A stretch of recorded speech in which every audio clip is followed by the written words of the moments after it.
Welcome to a story that will make you wonder, is a moment of joy worth a lifetime of pain? This is a true journey of love, betrayal, and choices that shatter hearts. Get ready because this tale will sweep you away. Elena Morales stood in a small church in Seville, her wedding dress shimmering under the sunlight streaming through stained glass. Javier Ruiz, a dedicated engineer, held her hand, vowing forever by the Guadalquivir River. Elena, a dreamy literature teacher, believed their love would be like poetry. They danced at a tapas bar under soft golden lights, but Elena's eyes held a flicker of unease. Would their promise hold? Time passed and Seville remained vibrant with flamenco and golden sun, but their home in Triana grew cold. Javier came home late, consumed by work, with no words of love left. Elena, who once filled journals with Javier, now wrote of loneliness. She prepared dinner, hoping to rekindle their spark, but Javier only said, "That's marriage, Elena." She looked at him, searching for the eyes from their wedding day, finding only a void. At night, by the Guadalquivir, Elena heard a distant guitar, her heart heavy. "Are we losing each other?" she asked, but Javier stayed silent. The distance grew like the river splitting the city. Elena didn't know a stranger was about to enter her life, bringing temptation and cracks that couldn't be mended. One choice, one kiss, would shatter everything. What do you think Elena will do? The story is just beginning. Elena Morales stood before the mirror in her small Triana apartment, her tired eyes reflecting the dim light from a hanging lamp. The room, once alive with laughter, now held only the ticking of a clock and the faint flamenco guitar from the alley below. She smoothed her hair, trying to hide the emptiness gnawing within. Today was Friday, when Javier usually came home early, but Elena no longer hoped. She stepped into the kitchen, the smell of olive oil and garlic from the paella she'd prepared filling the air. Elena had spent the afternoon cooking, hoping a meal might pull Javier from his silence. She remembered their early days, sitting by candlelight, sharing dreams. She wanted to write a book, he wanted to build bridges connecting cities. Now their dreams were buried under bills and Javier's overtime. Javier Ruiz walked in, shoulders heavy, his shirt crumpled from the construction site. Seville's building industry was shaky, and he carried the weight of cancelled contracts and laid-off colleagues. "Hey," he said, voice hoarse, eyes on his dust-caked shoes. Elena smiled, pointing to the table. "Sit, I made your favorite." Javier nodded, but his indifference cut like an invisible knife. They ate in silence, only the clink of cutlery on plates. Elena tried to spark conversation. "I read Lorca's poem to my students today. Remember the one you liked?" Javier shrugged. "Lorca? It's been a while, Elena. Work's drowning me, I can't think." Elena bit her lip, swallowing disappointment. She wanted to scream, to ask why he no longer saw her, but she stayed quiet, like the dark alley outside. After dinner, Javier sank into an armchair, scrolling through construction news on his phone. Elena cleared the plates, each clatter a reminder of the gap between them. She looked out the window where lights from the bar across the street flickered. Seville pulsed with life, but this house was an isolated island. She remembered their last laugh together at the Feria festival, when Javier pulled her into a Sevillana dance under lanterns. Now he was a stranger in their own home. Elena took her journal from the bookshelf, its leather cover worn. She wrote, "He's here but not really here. Who am I to him? A wife or just a housekeeper?" She stopped, eyes stinging. Since childhood, Elena feared abandonment, haunted by her mother leaving at 7. She believed Javier was her safe haven, but now she felt adrift. That night, Javier went to bed early, back turned to her. Elena lay beside him, staring at the ceiling, listening to his steady snores. She wanted to touch him, to ask if he saw they were slipping away, but fear of rejection held her back. She got up, stepped onto the balcony, Seville's cool air embracing her. The distant guitar carried a sadness, as if the city mourned for her. The next day, Elena walked through Triana, its colorful cobblestone streets failing to soothe her.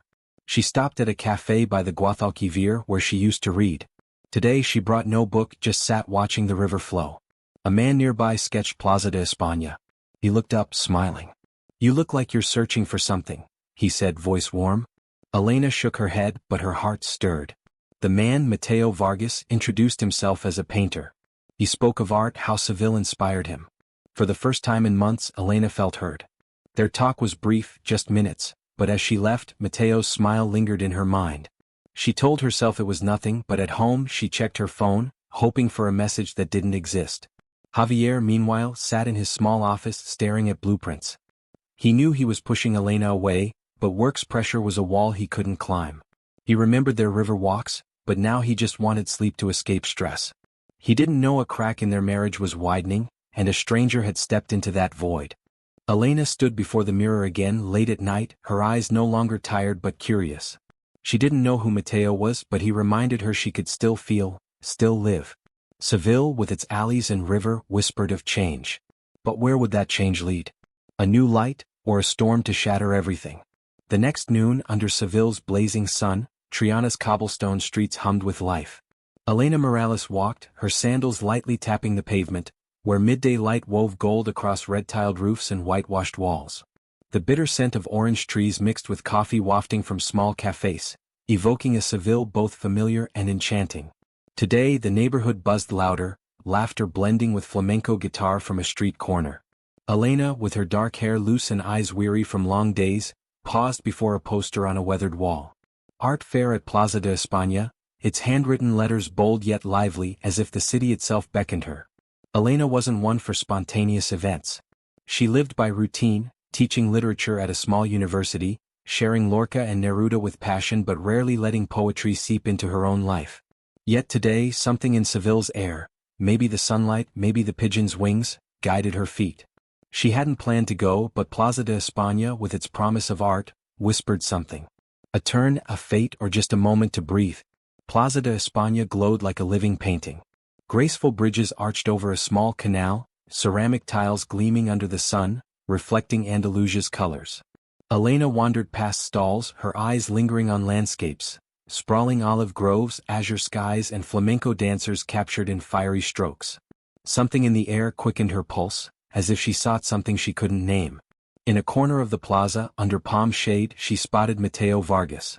He stood, tall and lean, white shirt sleeves rolled up, brush gliding over canvas. His painting showed a girl dancing Sevillana, red dress swirling, eyes ablaze.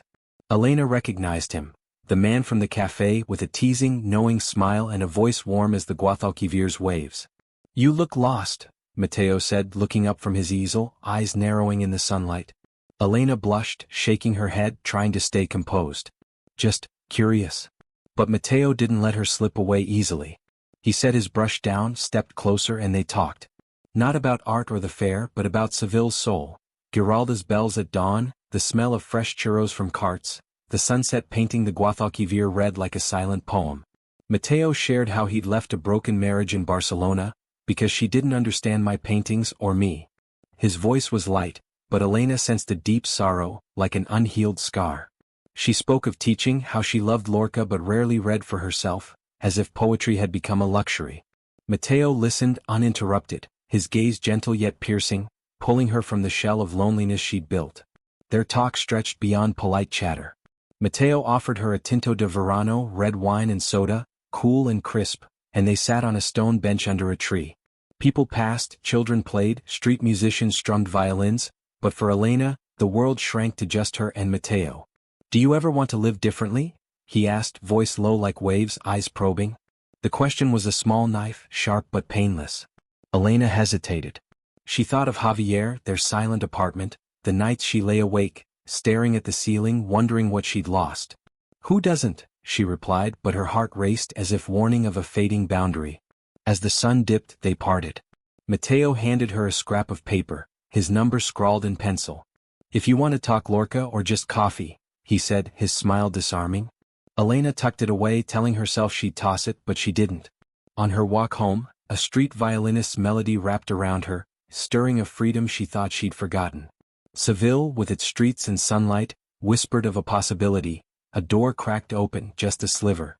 That night the apartment felt heavy as always. Javier sat at his desk, buried in architectural plans, eyes tired. "Where'd you go today?" he asked, not looking up, voice flat. Elena, washing cups in the kitchen, answered vaguely, "Just around the city." She didn't mention the fair, Mateo, the tinto de verano, or the talk that stirred her. The lie was small, but it made her tremble. Javier nodded, asking no more, his indifference fueling the fire smoldering in her. She looked at him, the man she once loved fiercely, who'd held her hand under Feria's lanterns. Now only silence stood between them, unanswered questions, and a love fading like ceramic tiles in rain. The next day Elena's fingers brushed Mateo's number on her phone. She didn't call but texted, "Thanks for yesterday. What's your favorite Lorca poem?" The reply came quickly, "Romance Sonambulo. It's sad but beautiful. You." Elena smiled, a strange feeling rising, like rediscovering herself bit by bit. She replied, and their chat stretched from poetry to music, from Seville's favorite corners to dreams they'd abandoned. Mateo didn't promise or protect, but he made her feel seen, like a red carnation placed in sunlight. They met again one afternoon at a small alfalfa cafe, its walls hung with unknown artists' paintings. The air was cozy, coffee's aroma blending with soft flamenco music. Mateo pointed to a painting of crashing waves, its strokes wild yet captivating. "Sometimes you have to let the waves carry you even if you don't know where," he said, his gaze piercing her soul. Elena nodded, but inside a battle raged. She loved Javier, or at least the man he'd been, who walked with her along the Guadalquivir, laughing in sunny days. But Mateo reminded her she could still dream, could still be the Elena who wrote poetry and believed life was a song. Javier in his stifling office sensed a shift. Elena went out more, sometimes smiled at her phone, her eyes bright in a strange way. He wanted to ask to pull her back but didn't know how. He thought of their feria dance when she looked at him like he was her world. Now he felt her slipping away and that fear paralyzed him. One afternoon, Elena walked through Plaza de España again. No fair now, just pigeons' coos and wine through palms. She took out Mateo's paper, smoothed it, fingers tracing the scrawled numbers. She didn't know what she sought, an escape, a new start, or just a moment to feel alive. Seville, with its vibrant plazas and golden sun, whispered of a choice. One wrong step and everything could shatter. Her love for Javier, the life she'd built, the safety she clung to. But if she didn't move, would she stay trapped in silence, in long nights staring at the ceiling, wondering who she was? Perhaps she had fallen in love again. But how sinful, how deceitful, how wrong this love was. The night brought a chill, seeping into Elena's restless heart. She walked through alfalfa, its narrow alleys twisting like the city's veins, leading her into a maze with no exit. Tonight, she carried no Lorca book, only Mateo's crumpled paper with his number. His message glowed on her screen, a small flame in the dark. "Meet me in Barrio Santa Cruz near the little plaza. I want to show you something." She should have turned back to Javier, to their familiar Triana apartment. But an invisible pull, like her soul's call, made her shoes echo on the cobblestones, each step taking her further from safety. Barrio Santa Cruz unfolded like a vivid painting, white walls adorned with red bougainvillea, wrought iron balconies glinting under moonlight. Mateo stood under an orange tree, streetlight casting a golden glow on his shoulders, as if Seville embraced him. He wore a linen shirt, holding a sketchbook, eyes bright as the stars Elena had just seen. "You came," he said, voice cool as night breeze, but laced with a temptation that made her heart skip. Elena smiled, hiding the storm within. "What's so important?" she asked, voice light but carrying a subtle challenge. Mateo led her through narrow alleys, where shadows and light danced like unspoken love. They stopped at a small plaza, where an old man played an accordion, its mournful tune telling of lost loves and abandoned dreams. Mateo opened his sketchbook, showing a drawing of a woman, her face dreamy, eyes holding an ocean. "This is you," he said, his gaze locking onto hers as if seeing her very soul. Elena froze, breath catching. No one, not even Javier, had ever seen her like that, as a vibrant soul, not just a fading wife in a marriage's frame. They sat on cold stone steps, sharing a bottle of manzanilla, the dry sherry burning their tongues, like the emotions scorching her. Mateo spoke of wandering kiddies, painting waves to forget a broken marriage, his voice heavy as the sea at night. Elena, for the first time in years, opened up about her childhood, afternoons by the window, waiting for a mother who never returned, leaving her forever. "I'm scared I'm not enough to keep anyone," she whispered, eyes misty with unshed tears. Mateo touched her hand, his fingers warm like a promise. "You're enough, Elena. You're a whole world." Time stopped. Rain began to fall, droplets sparkling under streetlights, like stars fallen to earth. Mateo stood, pulling her into a dark alley where light couldn't reach. "You deserve to live, Elena," he said, voice trembling as if he too fought his heart. Elena knew she should push him away, run back to Javier, to safe but lifeless days. But she stood still, letting Mateo lean in. His kiss wasn't just a touch, it was a flame, a declaration waking the soul she'd let sleep. It was Seville, the moonlight, all she'd craved but never dared reach. When they parted, Elena gasped, hands shaking, heart pounding. "I can't," she said, but her voice was weak as if begging herself to believe it. Mateo didn't push, just looked at her, eyes gentle yet challenging. "You'll find me when you're ready," he said, then walked away, leaving her in the rain. Elena stood, soaked, cold, but a fire burned within, unquenchable. She'd crossed a door that couldn't be closed, and Seville, with its alleys and stars, bore witness to her sin and desire. Back at the Triana apartment, darkness enveloped her. Javier was asleep or pretending, his back a wall against her. Elena shed her wet clothes, standing before the bathroom mirror. Her face wasn't tired but radiant, like Seville after rain, but that radiance carried a heavy price. She opened her journal, writing, "What have I done? Who am I now?" The words trembled like her soul on a precipice. The next morning, Elena tried to act unchanged. She made coffee, asked Javier about work, but each word weighed on her chest. Javier, holding his mug, looked at her longer than usual. "You okay?" he asked, a hint of suspicion in his voice. Elena nodded, but her heart clenched. She hid her phone where Mateo's new message waited, "I can't stop thinking about you." She didn't reply but didn't delete it either. Each word was a knife, painful yet sweet. Javier at the construction site felt a nameless void. Elena was different. She went out more, seemed distracted, as if her soul had left him for a place he couldn't reach. He remembered their feria dance, her red dress, her radiant smile. Now he saw a stranger, though she was right beside him. He wanted to confront her, to ask, but feared the truth would destroy everything. Elena walked through alfalfa, the harsh sunlight stinging her eyes. She paused at a pottery shop, gazing at chipped but beautiful bowls, like imperfect lives still vibrant. She thought of Javier, his steady but quiet love. She thought of Mateo, the fire he sparked. Seville, with its winding alleys and twinkling stars, pushed her to a crossroads. One wrong choice and everything could shatter like pottery underfoot. But if she didn't choose, would she remain a broken piece, beautiful but never whole? Dawn crept through the blinds in the Triana apartment, casting faint light streaks on the walls, as if trying to soothe the pain swirling in Elena Morales's heart. She sat curled in a wooden chair, clutching a cold chamomile tea, her breath shaky like dry leaves in the wind. The kiss with Mateo Vargas in Barrio Santa Cruz's dark alley still haunted her, no longer a blazing fire but a bleeding wound, reminding her she'd crossed a line she couldn't uncross. From the living room, Javier Ruiz stood by the window, his shoulders stiff like the bridges he dreamed of building. His silence wasn't like the exhausted nights after work, it was sharp, a blade slicing through Seville's air. Elena felt his gaze though he didn't look at her. Her sneaking out, her flinches at phone notifications, they'd woven a net, tightening around her. Last night, she'd met Mateo again under an olive tree near the Alcazar. They stood apart, but his words pulled her into a world without Javier. When she returned, Javier sat in the dark, his eyes glinting like streetlights. "Where were you, Elena?" His voice was even but heavy with suspicion. She lied about visiting her sister, but the excuse was clumsy, like a flamenco step out of rhythm. Javier nodded, but his eyes said he knew. This morning, as Elena wiped the table, Javier walked in, phone in hand, like holding a verdict. "Your sister texted," he said, voice low as church bells at dawn.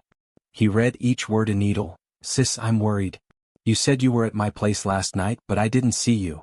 Elena froze, hands trembling, a plate slipping and shattering on the tile floor. The white shards lay there, like fragments of their vows by the Guadalquivir. "Javier," Elena gasped, but her voice dissolved like morning mist. Javier looked at her, not with the anger she expected, but with deep pain, as if all of Seville had crumbled within him. "Who is he, Elena?" he asked, each word a heartbeat stopped. Tears streamed down her face. "Mateo, a painter. Just a few months." The confession fell, small as raindrops, but enough to tear the veil between them. Javier didn't yell or slam his fist. He stood, hands clenched as if holding on to what was left of himself. "What did I do wrong?" he asked, voice breaking like the pottery at her feet. I tried for you, for us. But I was never enough, was I?" Elena wanted to scream that she loved him, that she'd just lost her way in a hunger to be seen, but her tongue was tied. Javier shook his head, grabbed his coat and left. The doors closing echoed like a final cut. Elena collapsed, shards cutting her knees, but she felt nothing but the void in her chest. She could no longer feel pain as she saw Javier, the man who held her in a Sevillana, eyes bright as stars, now just a distant shadow. She grabbed her phone, fingers trembling, texting Mateo, "It's over. Don't contact me." She sent it, deleted his number as if cutting out a blackened part of her soul. The apartment was now a crypt, each corner whispering of days they laughed and dreamed. Elena stepped onto the balcony, Seville's bitter orange scent mixing with her pain. Dawn glowed, but to her it was a rebuke. She remembered her mother, leaving under moonlight, abandoning a 7-year-old girl who feared being forgotten. She'd vowed not to hurt anyone like that, but now she had Javier and her own heart. Javier sat in a dark corner of a Santa Cruz tapas bar, a glass of red vermouth before him. He didn't drink, just stared as if into his own wound. He thought of the nights he neglected Elena, letting work eclipse her smile. He wondered if he could have kept her, had he said he loved her more. But the truth was carved into him, sharp as a blade. Elena sat at the table, touching their wedding photo, their smiles by the river, sunlight like a promise. She wanted to smash it, but her hands shook, only clutching it, tears soaking the wood. Seville's bells rang outside, but in her, all sound was mute. Her husband still hadn't come home, perhaps he'd leave forever. He didn't make a scene about his wife's wrong because he loved her endlessly. And he chose to walk away, not to see his wife again nor return home, and certainly didn't bother filing for divorce. Perhaps, when Elena had erred so gravely, that was his way of forgiving himself and her too. Now, Elena's fingers traced the wooden table where they'd shared tapas, Javier's eyes sparkling as he spoke of bridges, her voice trembling with Lorca's poetry. Now the table was dusted, like memories forgotten in a dark corner. She wanted to call him, to beg forgiveness, but his number on her phone was lifeless, cold as the wall between their worlds. Elena sought her sister Carmen at a small Macarena cafe, where coffee mingled with rain's scent. Carmen, with curly hair and sharp eyes, sat across, stirring her courte-du lips tight. "What have you done, Elena?" she asked, not angry but disappointed, as if seeing a stranger. Elena confessed, each word a self-inflicted wound. Mateo, the stolen kiss, the moment she lost herself. Carmen shook her head, eyes pained. "You had Javier, who loved you more than all of Seville, its alleys, its bridges. Why throw it away?" Elena bowed her head, tears falling silently, feeling pain spread like ink on white paper. Back at the apartment, Elena sat on the bed, opening an old wooden box of memories. The bracelet Javier gave her at Feria, gleaming like Seville's sun. A photo by the Triana Bridge, their smiles radiant. And a letter he wrote when love was new, promising her the world. She read, his slanted handwriting stabbing her heart. It reminded her of childhood, her mother's abandonment, the void Javier once filled with love. But she, in a moment of weakness, had pushed him away. Elena sought a way out. She started therapy with Ana, a psychologist in central Seville, in an office with Goya paintings and soft light through curtains. Ana, with gentle yet sharp eyes, asked, "Why did you choose Mateo?" Elena hesitated, then whispered, "I wanted to feel alive, seen." Ana nodded, as if seeing the cracks in her soul. Through sessions, Elena faced herself, not the wife, not the betrayer, but Elena, a woman who once dreamed of writing, who'd let that dream die in marriage's years. In Madrid, Javier lived like a shadow. His rented apartment was cold, without Seville's golden sun or the Guadalquivir's song. He worked, ate, slept, but life was tasteless, as if color had drained away. He kept Elena's handkerchief, her orange blossom perfume lingering, but each touch brought images of her with another, a dagger in his chest. One evening he met Luis, an old friend, at a bar. "Do you still love her?" Luis asked, voice low. Javier stared at his drink, eyes misty, silent. But deep down he knew. He loved her, painfully, but that love was now stained with hurt, like a torn painting. Elena began writing again, not just journals but short stories about Seville, about women lost and finding themselves. She wrote at night, rain drowning the apartment's silence, like a companion. One story was of a wife by the Guadalquivir, watching the water and wondering if she could forgive herself. She didn't know if Javier would read it, but she wrote, healing invisible wounds, rediscovering the Elena who dreamed, who loved, and now learned to live again.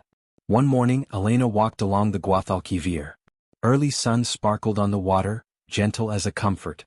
She stopped at a flower stall, bought violets and placed them on the dining table, a promise to herself. She'd live one day, one breath at a time. Seville, with its winding alleys and ringing bells, was no longer her prison. It became a mirror, reflecting her mistakes and hopes, her pain and strength. She didn't know what Javier was doing, if he still hated her. Part of her wanted to write him, to say she was learning to love herself, to apologize for breaking their riverbank vow. But she wasn't ready. Instead, she let Seville guide her, small steps through alleys no longer echoing laughter, but still glowing with light. Elena walked, not to forget Javier but to atone, to him, to herself, and to find the dreaming, loving Elena, learning to live again. The wind blew through Santa Cruz, carrying jasmine and the rustle of orange leaves. Elena Morales stood in a small Seville library, arranging poetry books on a dark wooden shelf. Sunlight through the window lit her hair, now longer, a sign of time healing invisible cuts. The Triana apartment was no longer a tomb, but it still lacked Javier's laughter, the man who'd left, taking half the home's soul, leaving Elena to fill the void, not with another, but with herself. Elena now taught literature at a high school, sharing Machado's poems with students, telling them words could save a soul. Outside class, she joined a support group at Seville's cultural center, where women with fractured hearts gathered, sharing stories no one dared speak aloud. She wasn't the leader, just a member, but each time she spoke of her mistakes, Mateo, Javier, she felt lighter, as if each word lifted a stone from her chest. One evening in the group's warmly lit room, Elena listened to Rosa, a woman whose husband left after discovering her affair. Rosa cried, voice trembling, "I just wanted to feel alive." Elena froze as if seeing herself. She took Rosa's hand, saying, "We all get lost, but lost doesn't mean no way back." The words, she realized, were for herself too. She found purpose in helping others find light, even as she groped for her own. Elena wrote more, not just stories but longer pieces, like a book taking shape. She wrote of Seville, of women under the cathedral's shadow, seeking forgiveness in its bells. One piece told of a wife by a flower market, holding white daisies, vowing not to let the past define her. She named her Alba, Light. She didn't know if she'd publish, but each word was a bridge to her forgotten dream. Seville, with its alleys and plazas, became her companion. One morning she passed Triana's market, where old women sold paper fans and silk scarves. She bought a sunflower-painted fan, not for need, but to remind her she could choose joy, however small. She paused by the Guadalquivir, watching boats glide. The river was no longer a mirror of pain but a reminder that everything flows, even mistakes. Javier, in Madrid, lived a stable but incomplete life. Clara, the woman he dated, brought calm with her gentle smile and love for jazz. But when Clara smiled, Javier saw Elena, her smile under Feria's lanterns, her voice reciting poetry as if Seville listened. He no longer hated her but wasn't ready to forgive. One afternoon Miguel texted, "Elena's doing well. She teaches, writes." Javier stared, heart aching, but he smiled, a sad smile. He hoped she was happy, though he didn't know if he could be part of it. Elena walked through Barrio Santa Cruz, where she'd kissed Mateo, where it all began to crumble. Now she passed that alley without trembling, feeling only lightness, like a falling jasmine petal. She stopped by the Guadalquivir, where she and Javier once vowed forever. The water shimmered under moonlight, reflecting today's Elena, imperfect, but brave enough to live true. She took out her letter, smoothed it one last time. The wind tugged as if to take it. Elena smiled, letting it fall to the river. It drifted, ink blurring, like her pain dissolving in the water. She stood, listening to Seville, children's laughter, distant guitars, and felt peace for the first time in years. She didn't know if Javier would read her book, if he'd return to Seville. But she no longer needed answers. She'd found herself in the alleys, the poems, the mornings she woke and chose to live. Seville, with its moonlight and dreams, taught her happiness wasn't a destination, but a journey she drew for herself. Elena turned, her shoes tapping lightly on cobblestones. She walked toward a tapas bar's glowing lights, where laughter rang out. She didn't enter, just watched, knowing one day she'd laugh like that, not because she forgot Javier, but because she'd forgiven herself. Life, like Seville's Guadalquivir, flows on whether your heart is broken or not. Elena Morales' story isn't unique.